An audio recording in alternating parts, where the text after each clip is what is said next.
ዛሬ መልእክቴን የምጀምረው በምሳሌ ነው። ይሄን ምሳሌ ከዚህ በፊት ተጠቅሜው አውቃለሁ። አሁንም ብደግመው ምንም አይሆንም ብዬ ስላሰብኩኝ ልድገመው። ስሙኝ። አንድ እናትና ልጅ ነበሩ። ድሆች ናቸው። ሁል ጊዜ የሚበሉት ሽሮ ነው። እናትየው ደግሞ ሁል ጊዜ ሽሮውን በበሉ ሰዓት የሚጸልዩት ጸሎት አለ ከልጃቸው ጋር።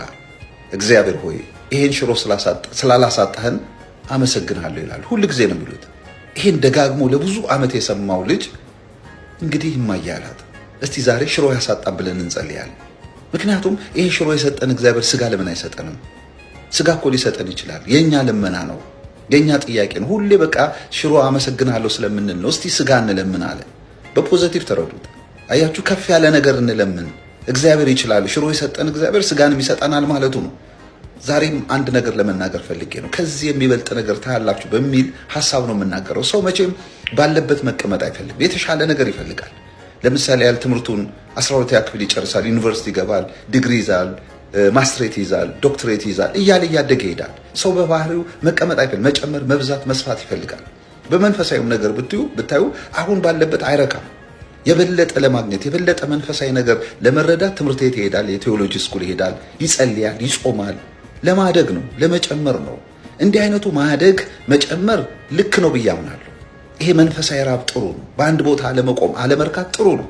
ኑሮ ይበቃኛል ከሚለው ጋራ የማይጋጭ እስከሆነ ድረስ አንዳንድ ጊዜ ሰዎች የሆነ ቦታ ላይ ስታክ ያደርጋሉ፣ የሆነ ቦታ ላይ ይቆማሉ። ማለፍ ሲችሉ፣ የተሻለ ማግኘት ሲችሉ ከራሳቸው የተነሳ ጥብብ ይላሉ። እግዚአብሔር ደግሞ እንድንጠባ አይፈልግም፣ ሰፋ እንድንል ይፈልጋል። ልክ እንደ ያቤጽ። ይሄ ምጥ ልጅ የጣር ልጅ ስሙ ያቤጽ ማለት የምጥ የጣር ልጅ ነው። ግን እንዲህ አለ፣ አቤቱ መባረክን ባርከኝ፣ አገሬንም አስፋል። አያችሁ፣ ከራሱ ልክ፣ ከራሱ ስም፣ ከራሱ ከተሰጠው ሌቭል አሳልፎ ነው የለመነው፣ አገር ነው የለመነው። አያችሁ፣ እንዲህ መሆን አለብን። እግዚአብሔር ትልቅ አምላክ፣ እንደ ትልቅነቱ እንለምነው። ይችላል፣ ሊሰጠን ሊያደርግልን የታመነ አምላክ ነው። ይሄ ከዚህ የሚበልጥ ነገር ታያለ የተባለው መጽሐፍ ቅዱስ ናትናኤል ነው። ትዝ ይላችኋል፣ ፊልጶስ የናዝሬቱ ኢየሱስን አገኘ ነው ብለው ጠራው።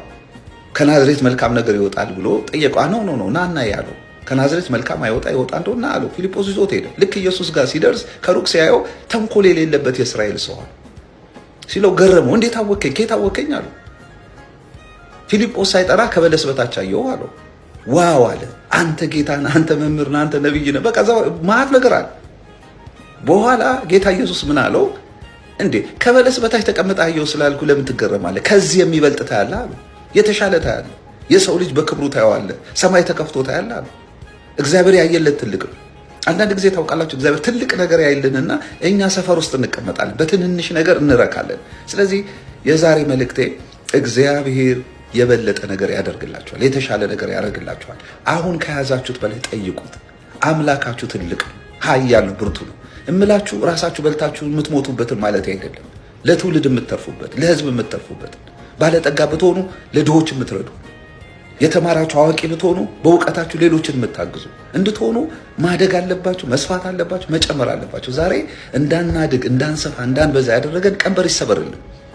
ባላችሁ አትለኩት። እግዚአብሔር እሱ ትልቅ ነው።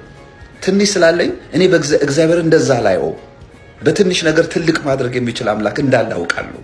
ስለዚህ ያላችሁን ነገር በእግዚአብሔር ፊት አቅርቡት። እነዛ 2 ዓሳና 5 ዳቦ በጌታ ፊት ሲቀርቡ ባረካቸው አይደል? 5000 ሰው ሴትና ሕፃናት ሳይቆጠሩ 5000 ሰው ተመገባቸው።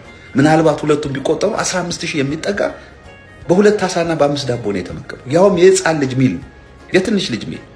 የትንሽ ልጅ ሚል ትንሽ ነው፣ ግን እግዚአብሔር አብዝቶ ለብዙ ሰዎች እንዲተርፍ አደረገው። ዛሬ ምናልባት እጃችሁ ላይ ያለው ነገር ትንሽ፣ ብዙ ቦታ ርቀት ማያስኬድ ይመስላችሁ ይሆናል። እግዚአብሔር እጅ ግባ እንጂ ይበዛል፣ ይጨምራል፣ ይሰፋል። ዛሬ በቃ ይሄንን ብያችሁ ልውጣ።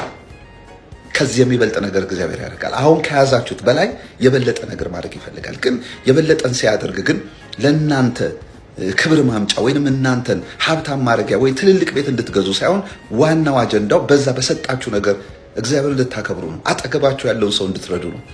በዚህ በረከት እግዚአብሔር ይባርካችሁ።